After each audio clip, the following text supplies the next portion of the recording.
Manx Radio Sport.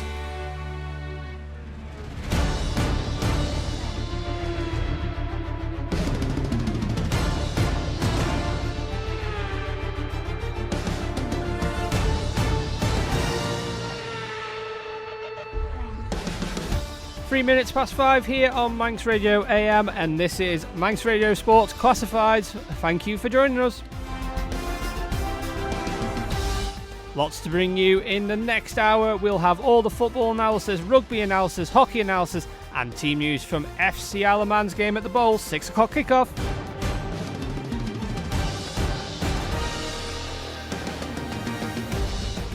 Tony Mepham will join us as always to talk all things football, Dave Christian to talk all things rugby, and I will give you everything to do with the hockey.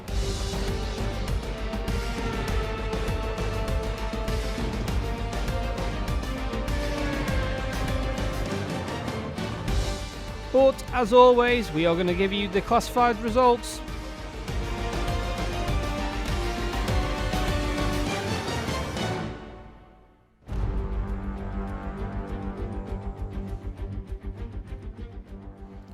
And we are going to start in Manx football and in Canada Life Men's Premier League. Union Mills 1, Russian United 1.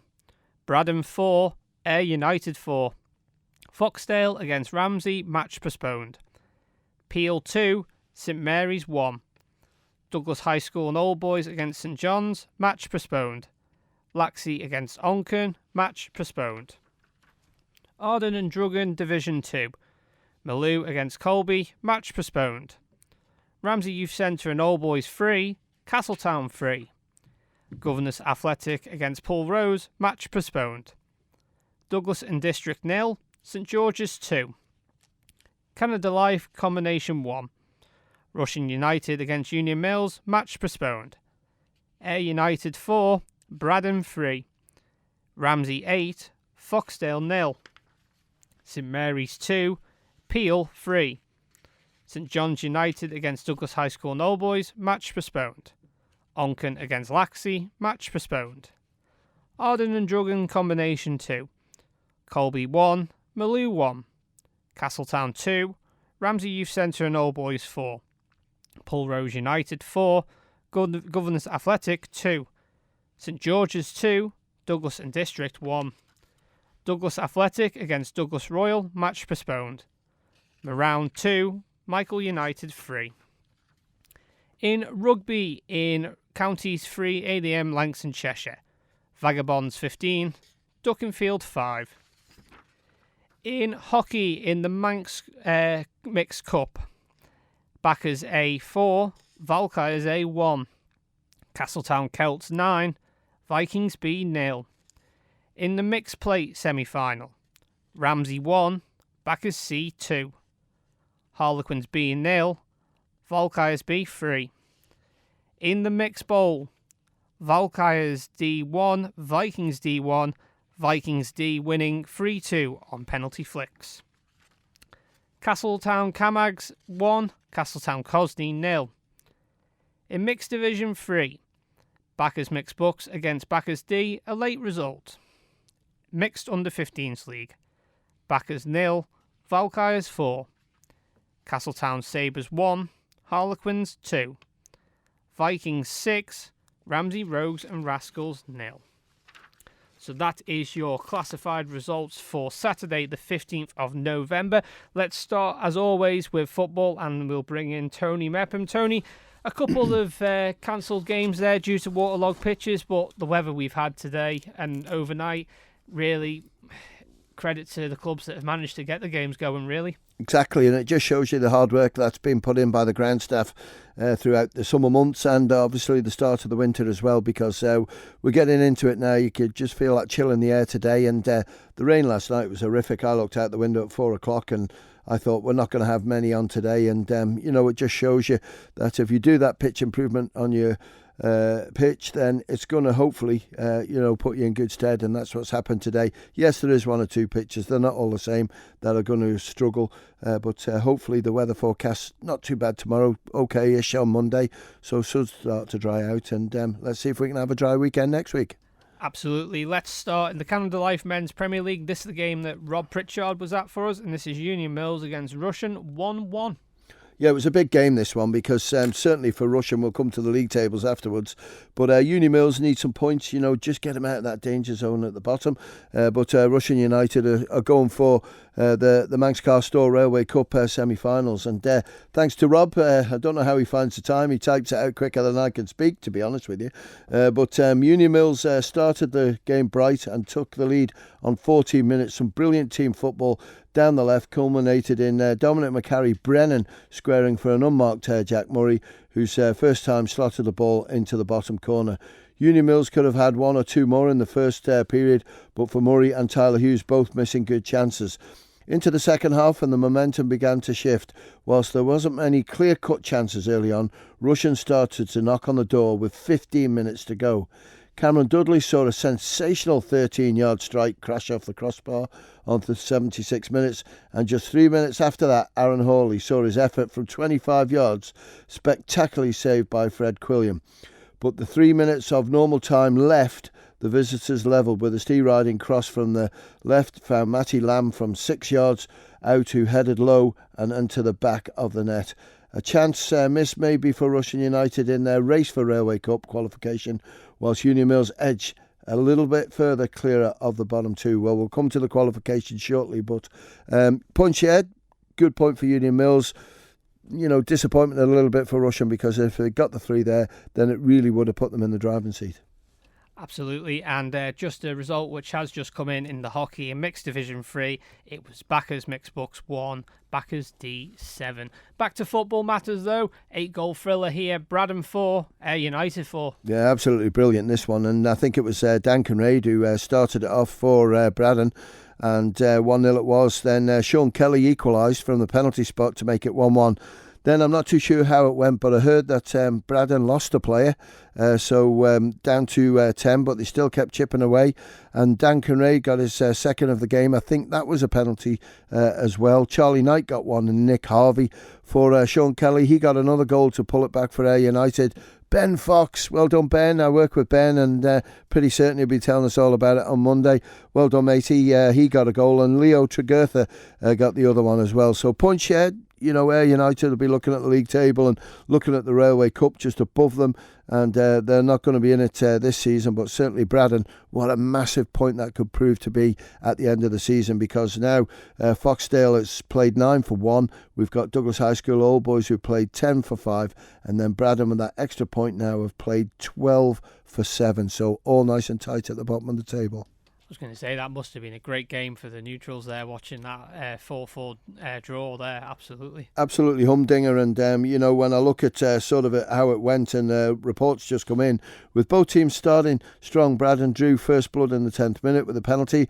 That even surprised the Braddon supporters, but up steps Dan Kinraid to glide the ball into the top corner. Then on 28 minutes, Braddon's Matty McNee made an awesome save, but at a cost, because he was shown the red card and was sent off. So not too bad. And Ayr got a penalty, upset Sean Kelly to blast in the back of the net to bring Ayr level. Ayr then started making that extra man count, and on 40 minutes, Sean Kelly scored a sublime scissor kick, and so the first half finished with Ayr going in 2-1 up. Although a man down, Braddon started the second half the stronger and got their just rewards on 57 minutes when Braddon were awarded a free kick, and Charlie Knight rose to the header. It's in past Nick Harvey. And then Nick Harvey got he rounded the Ayers keeper to make it 3-2 after 61 minutes. And on 76 minutes, Ayr made a double substitution, and with his first touch of the ball, Ben Fox brought Ayr level against Braddon, started to push again, and on the 85th minute, Braddon was awarded another penalty, and once again Dan Kinraid stepped up to put Braddon in the lead. But on 95 minutes Ayr had that last say with Leo Tregurtha bringing the game back to 4-4. Both teams did really well and deserved a point each. Foxdale, who you alluded to just before there, Tony, their game against Ramsey was postponed due to a waterlogged pitch. So we'll go to the game that you went to, and this was Peel against St Mary's. Peel 2, St Mary's 1. Yeah, funny game this one, because a lot at stake for Peel. I know they've got games in hand to get qualified for the Railway Cup, but today, the first half was okay-ish by both teams. I think St Mary's probably shaded it, and it was St Mary's who took the lead.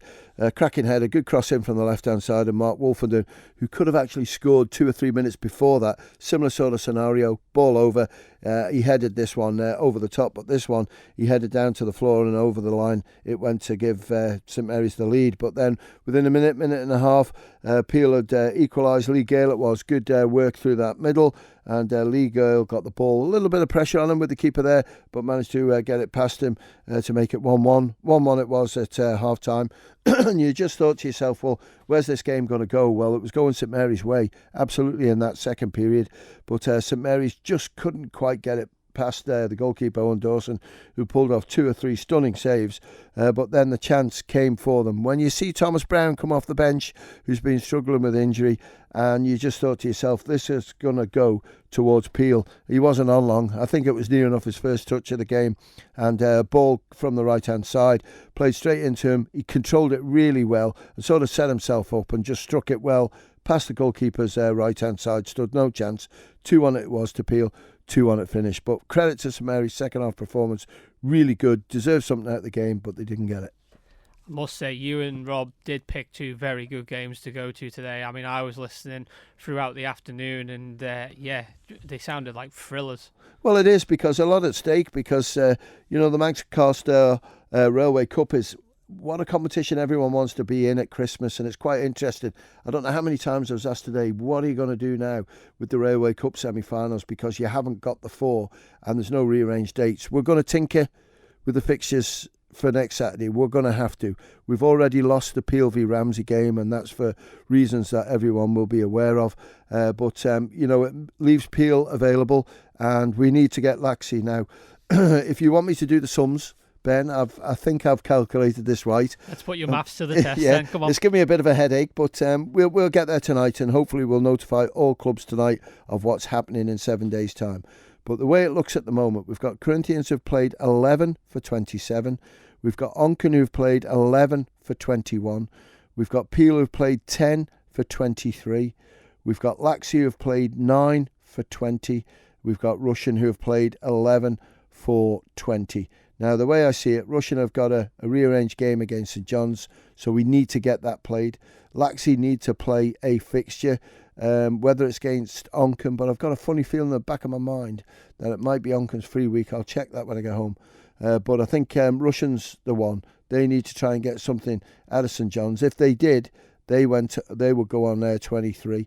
And then when you look at sort of Onchan, they need sort of to play that game, I think, against Laxey, and that's a tough old fixture, that one. And whether they can do it, I don't know. But that's the way it stands. It's between Corinthians, Onchan, Peel, Laxey and Rushen. Some of them have already qualified. But the games we need to get out of the way is certainly Onchan and Laxey needs to be played somewhere along the line. And we need to play St John's against Rushen.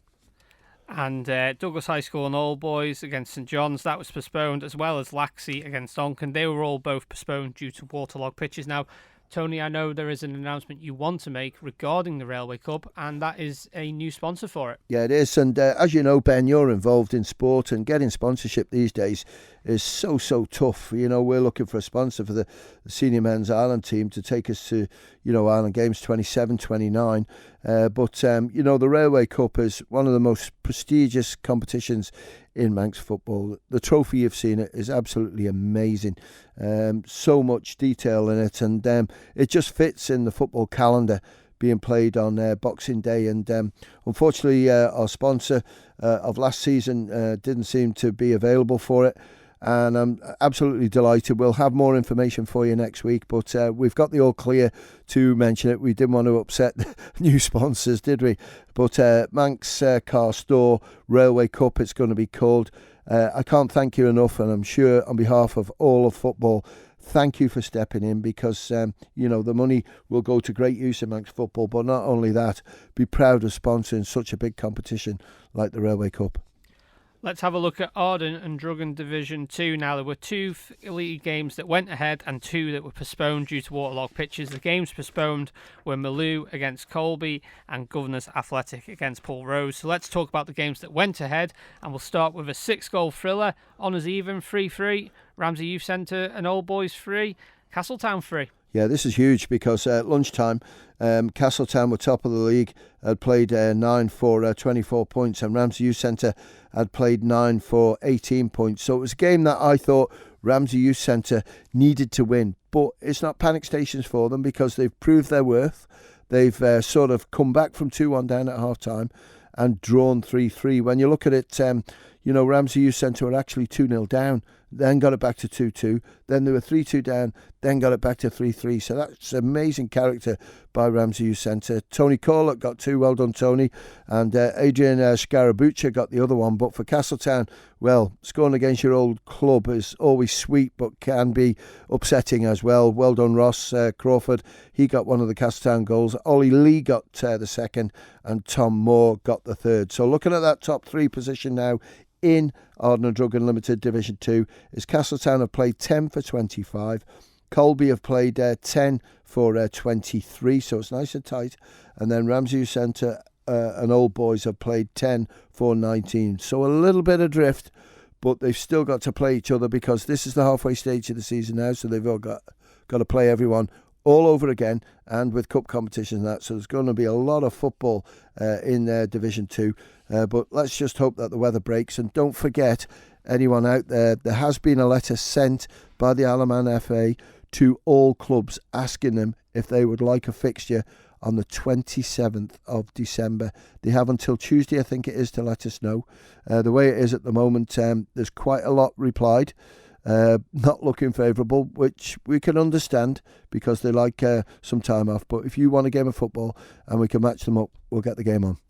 You've got to try things, absolutely. Definitely. What a big result this could be for St George's. Douglas and District 0, St George's 2. Yeah, and if anyone's got goal scorers out there for the first team and the combi, it'd be handy for St George's. But certainly today, when you look at that league table, Governors just in the middle between St George's and Douglas and District. But Governors, have played 8, but St George's have played 8 with 4 points, so just ahead of them.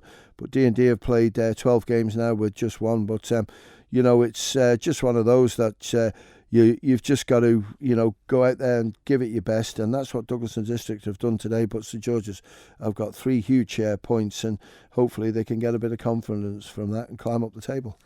Canada Life Combination 1. Let's look at the postponement games first. It was Russian United against Union Mills, St John's against Douglas High School and Old Boys, and Onken against Laxey. They were all postponed due to waterlogged pitches. So the first fixture that did go ahead on our list is Ayr United 4, Bradham 3. Yeah, and Ayr United have, just sort of struggled a little bit for players recently, but they certainly found one jewel in the crown today. Andrew Crowe got all 4 goals for Ayr United, so that puts Ayr on 9 points now, so that's a little bit away from the side above them, Douglas High School Old Boys, but they're going in the right direction. But for Brad and Joe Tia got one, Eddie Thumb, I think it is, got the other one, and Michael Walsh got the other. So, when you look at that real good battle, 7 goals, but the day belongs to Andrew Crowe with those 4 goals.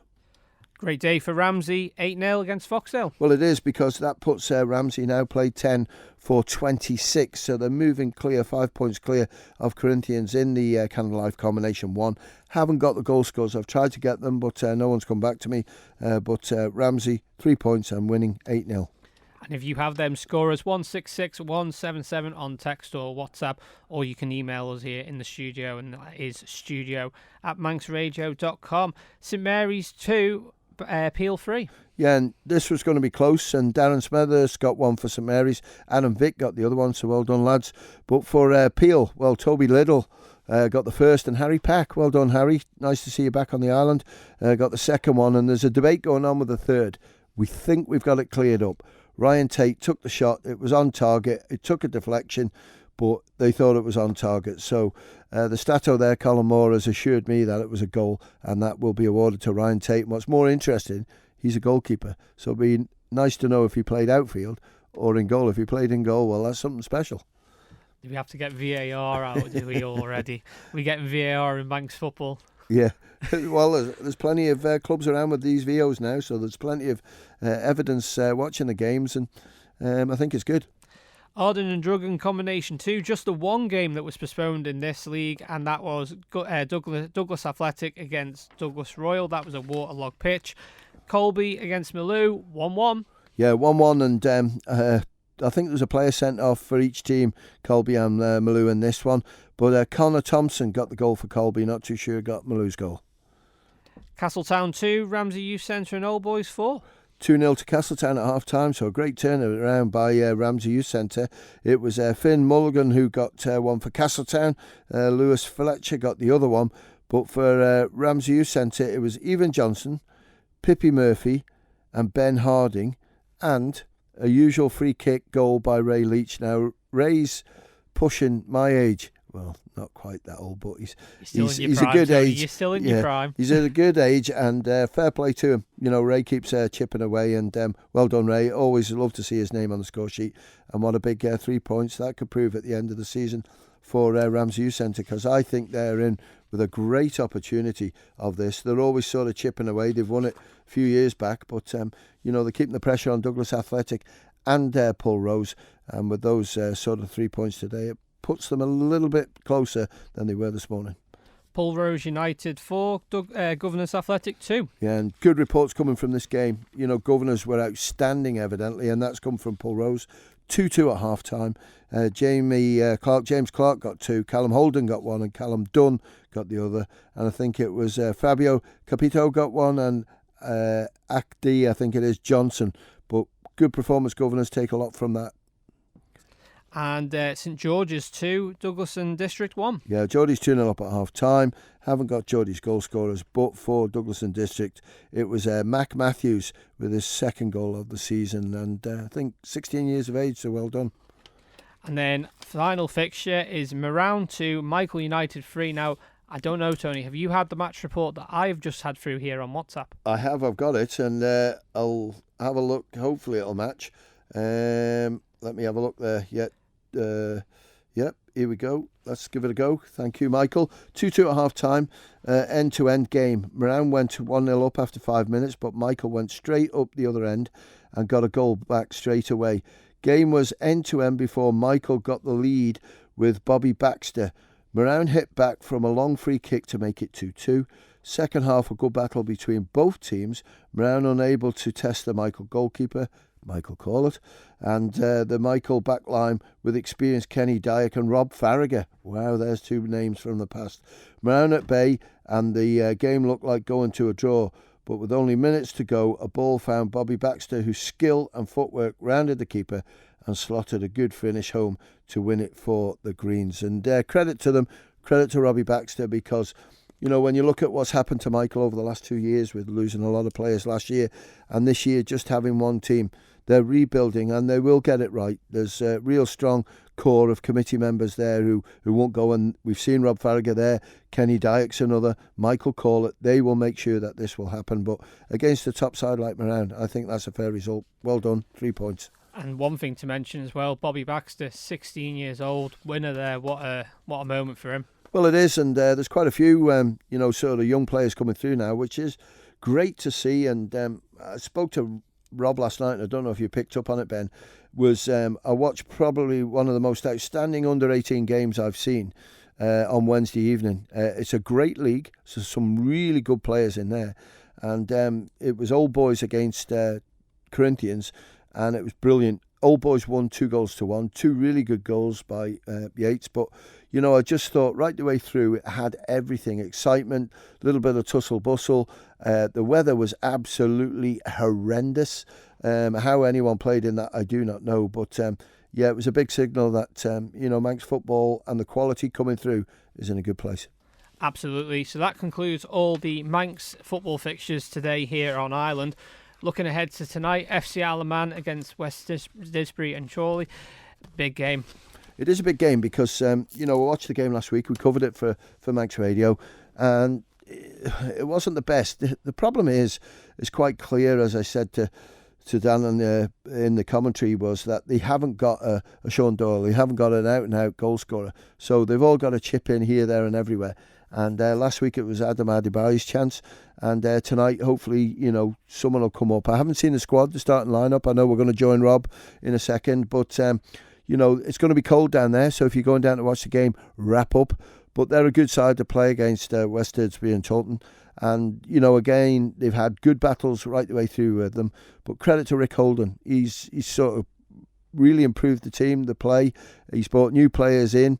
There's one or two sort of key players who are missing through injury. But I think Alex Maitland's back in tonight, which is a big plus at the back. But then, in saying that, the players that have come in have always covered it so well. But, I wish them well. I'm going to listen on the radio. I'm going to stay in the warmth tonight. FC Isle of Man, it'd be great to see them get a win at home before they start playing fixtures away again. Well, Tony, team news is in. So for now, thank you very much. Manx Radio Sport. And with the time at 28 minutes past 5, let's head on down to the bowl and join Rob Pritchard, who is there. He is indeed. Good evening, Rob. Team news is in for FC Isle of Man's game this evening. Yes, faster my Ben, faster my to listeners on Manx Radio AM 1368. Welcome to the Bowl Stadium under the floodlights here in Douglas ahead of this NWCFL Premier Division clash between FC Isle of Man and West Didsbury and Chorlton. Let's take a look at the teams then. We'll start with FC Isle of Man. They make two changes to the team that suffered that late defeat at the hands of Pilkington here on home soil 7 days ago.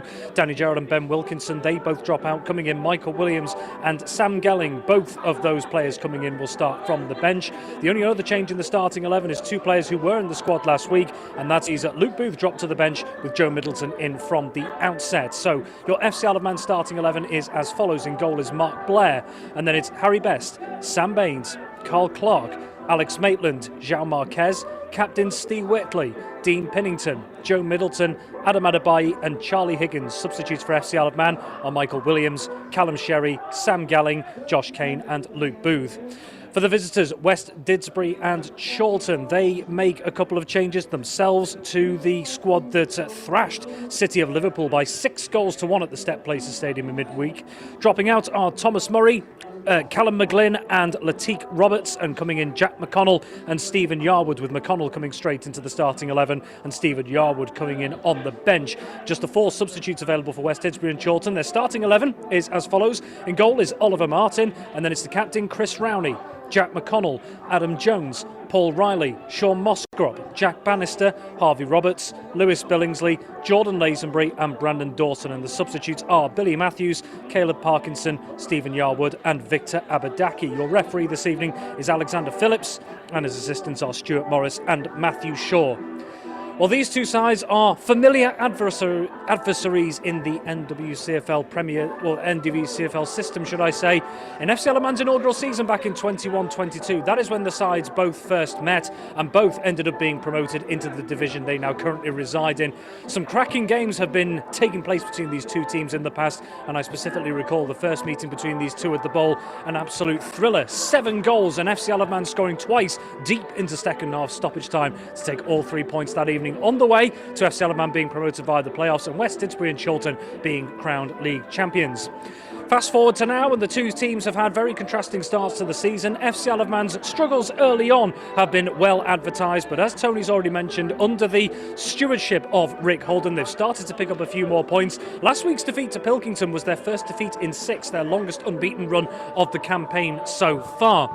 West Didsbury and Chorlton, though, well, they come into this in imperious form. They started the weekend just 2 points off the top of the table after that big win over City of Liverpool in midweek. And looking at their recent record throughout the last couple of months, it makes some pretty stark reading. 13 wins from their last 14 in all competitions, and on the road as well. They've won 10 of their 12 games away from home. So they are coming in here with a strong form indeed up against an FC Isle of Man side that once again has a couple of changes, as has been the case for much of the season so far. So with these two sides contrasting I suppose, objectives, if you like. FC Man looking to keep themselves away from the relegation zone. Realistically, depending on results elsewhere, if they were to get maximum points against the odds tonight, they could move as many as 8 points clear of the drop zone. West Didsbury Chorlton looking to keep up the pressure on Ramsbottom United and Cunningham just above them towards the top of the table. So FC Alaman versus West Didsbury and Chorlton kick off at 6 p.m. Full live match commentary for myself and Darren Timpson from just before 6. Rob, thank you very much, and I know you've been out and about this afternoon as well as Tony. I know the weather conditions have been not the best and it's been a bit awful, but how's the atmosphere down there? Is the crowds coming in despite the weather conditions? Crowds are coming in. I must actually say this afternoon, so I was based up at Gary Moore for the Canada Life Men's Premier League game between Union Mills and Rushden United. As Tony will know, and anyone in Manx football will know, Gary Moore, you're very much exposed to the elements out there. If the weather's bad, you certainly know about it. But I must say, actually, from kick-off and throughout the game, the weather did start to improve. The rain had subsided before the game got underway, and the wind had certainly died down from what it was last night, those gale force winds that the Isle of Man experienced. Here at the Bowl, it's even calmer again at the moment. We've not had any signs of rain, but that is very much touch wood. You never know here on the Isle of Man. And certainly no wind swirling about just at the moment. Of course, plenty can change over the course of 90 minutes. But as it stands, it is a little bit chilly, but that's to be expected, isn't it, at this time of year? Otherwise, conditions relatively ideal. Absolutely, Rob. You and Darren, keep yourselves warm, and we'll catch up with you at 5 to 6 ahead of kick-off. Tony, I'll bring you back in. Many thanks there, Rob, for the latest team news. A few changes in the squad there. What's your views? Yeah, I don't know. Rick is still learning about his players because obviously he's involved with Peel Football Club and the Ireland squad, so he knows them anyway. But Danny Gerrard, feel for Danny. But Joe Middleton, yes, I think he's definitely worth a start because Duracell, I call him. He just keeps going and going and going because he won't, step down. He won't sort of disappear. He'll just keep chasing you down, which obviously is energy sapping. But Joe is pretty fit. But Carl Clark, I'm delighted to see Carl in because he's been brought back into the squad. And Carl offers so much playing alongside Alex Maitland. And he got a dead leg last week. And evidently Monday, Tuesday, he could still hardly walk. So to get him back into it, it's credit to him.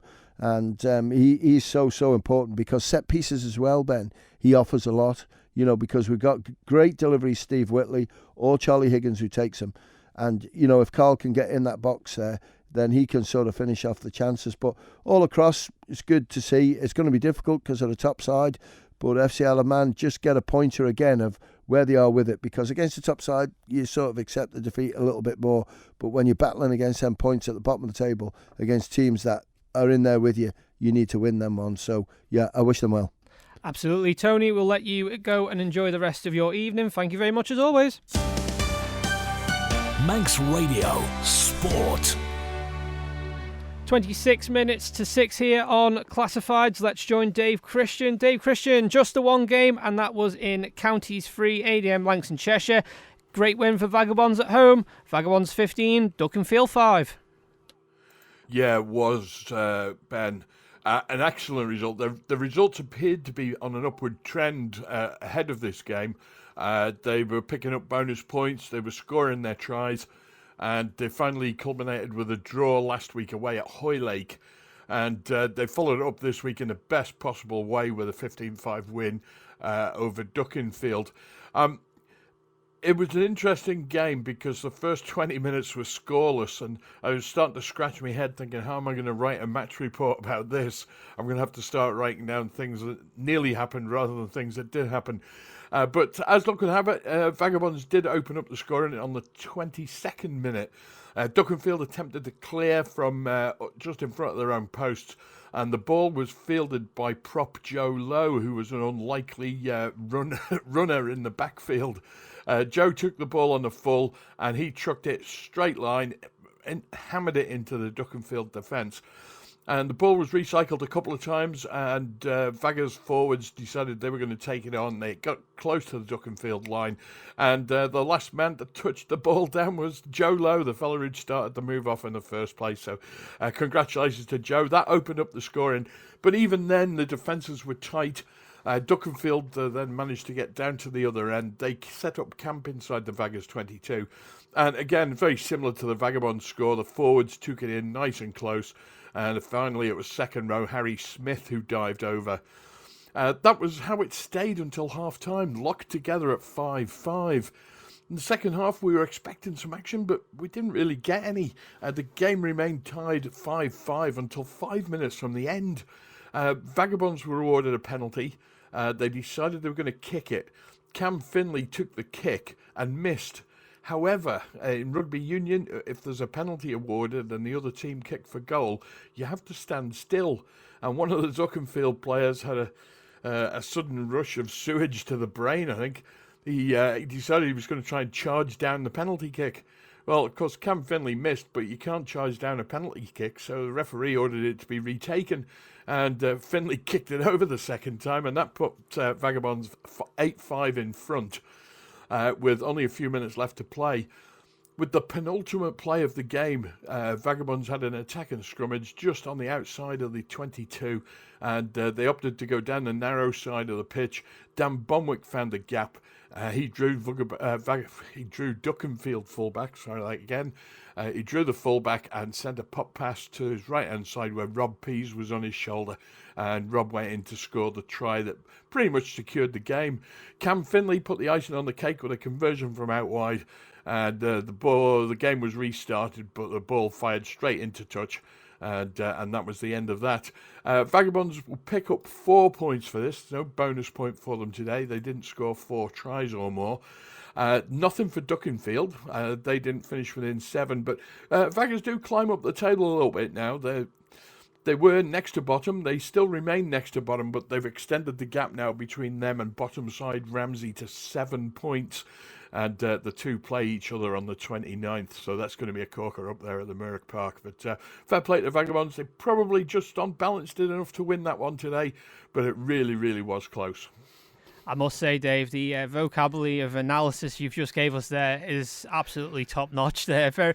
I do love it. Great day, though, for Vagabonds. Definitely the result they were looking for, though. Oh, for sure, Ben, for sure. They've got a Melia tonight. The players were in a celebratory mood when they were coming off the pitch anyway. The Melia is going to be a lively affair, I would imagine. But, yeah, they've worked very hard. They picked up that draw last week. That's given them the shot in the arm they needed. I did a little backtrack over the Duckenfield selections for the past few weeks.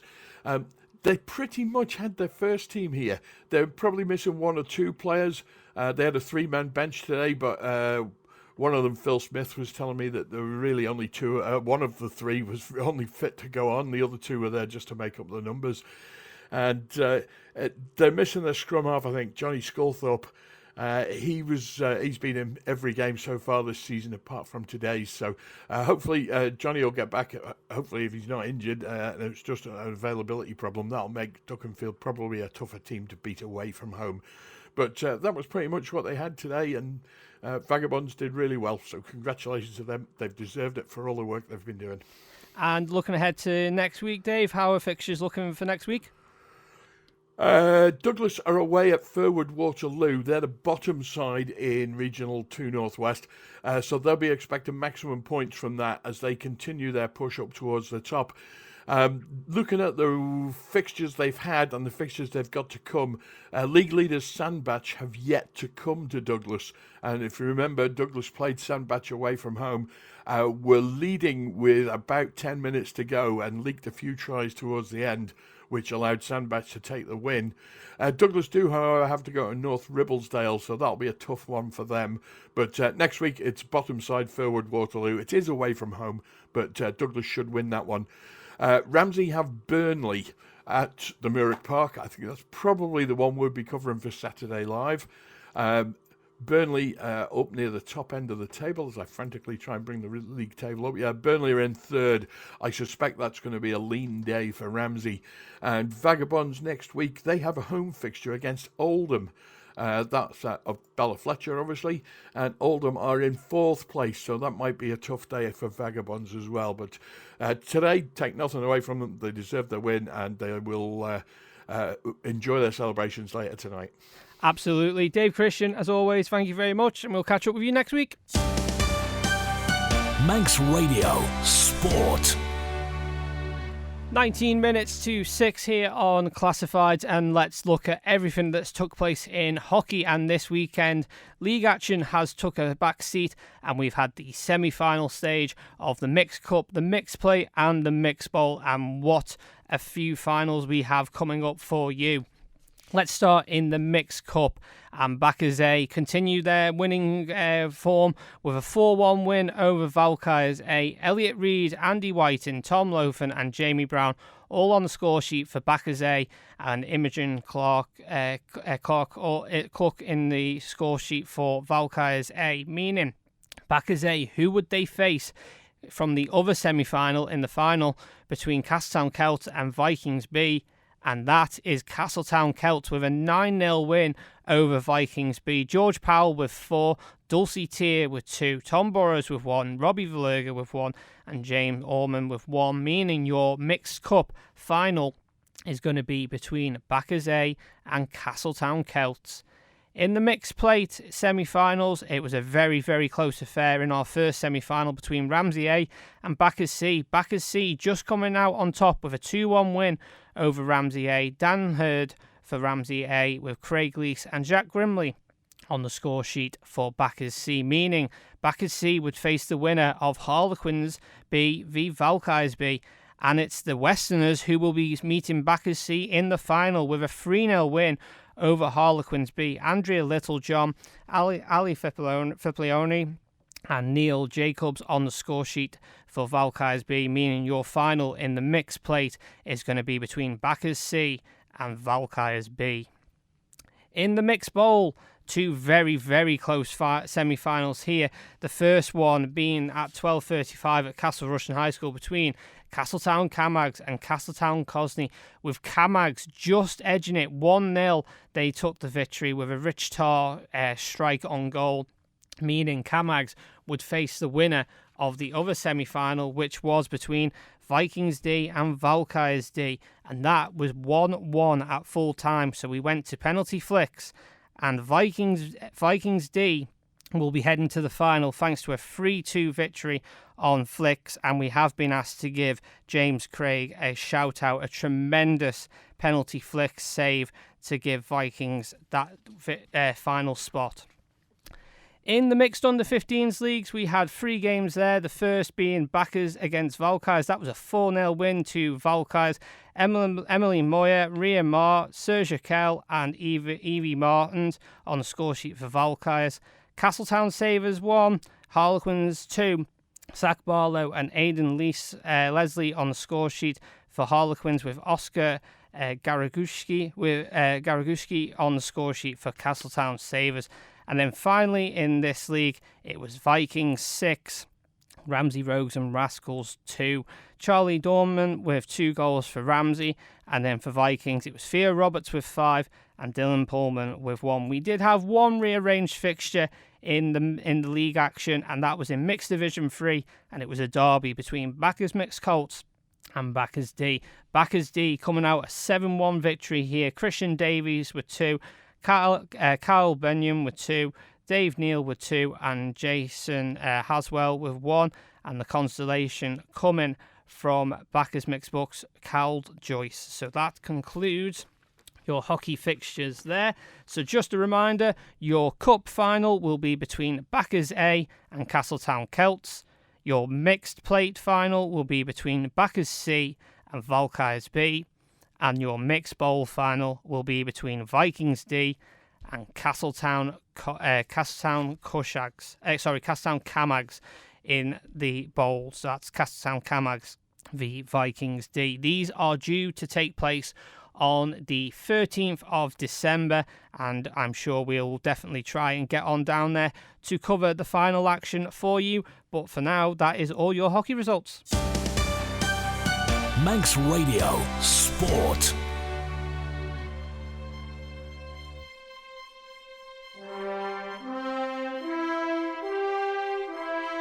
And with the time at 14 minutes to 6, we are going to leave you, as always, with the headlines.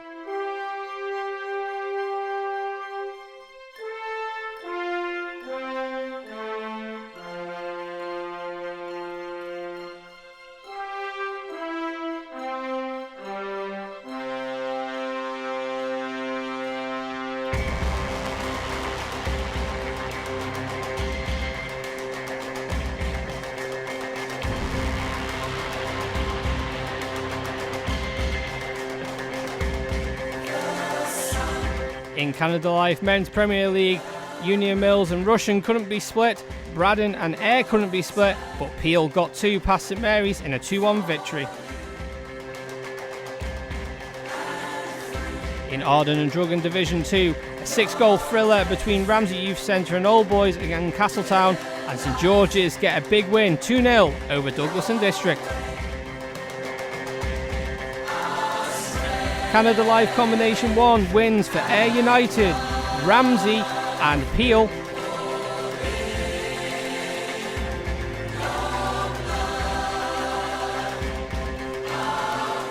In Arden and Drugan Combination 2, Colby and Maloo couldn't be split, a 1-1 draw there.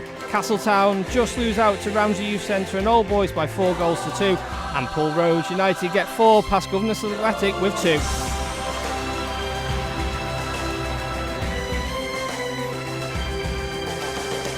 St George's get a big win over Douglas and District by 2 goals to 1, and Michael United take the victory in the last touch of the game, 3 goals to 2 over Moran.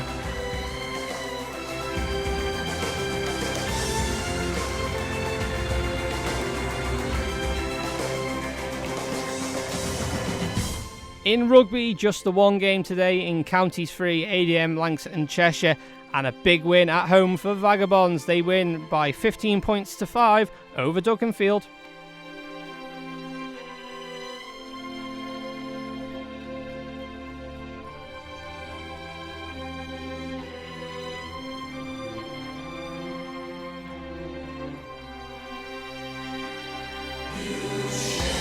In hockey, in the Mixed Cup, the final will be between Backers A and Castletown Celts as they progress to the final.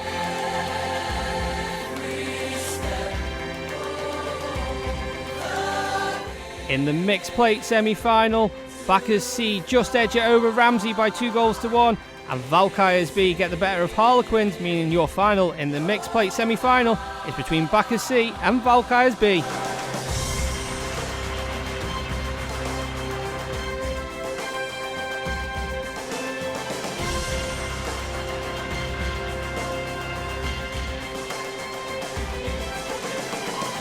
In the Mixed Bowl, Castletown Camags are heading through to the final where they'll meet Vikings D after Vikings D win on penalty fix thanks to that tremendous save from James Craig.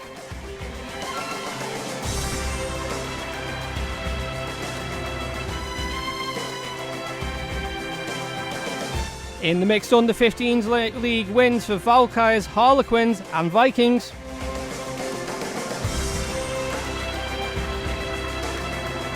Finally, in that rearranged Mixed Division 3 game, the Backers Derby, Backers D take the glory by 7 goals to 1 over Backers Mixed Bucks.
And that concludes full-time and classifieds here for Saturday the 15th of November. Thank you as always for your company.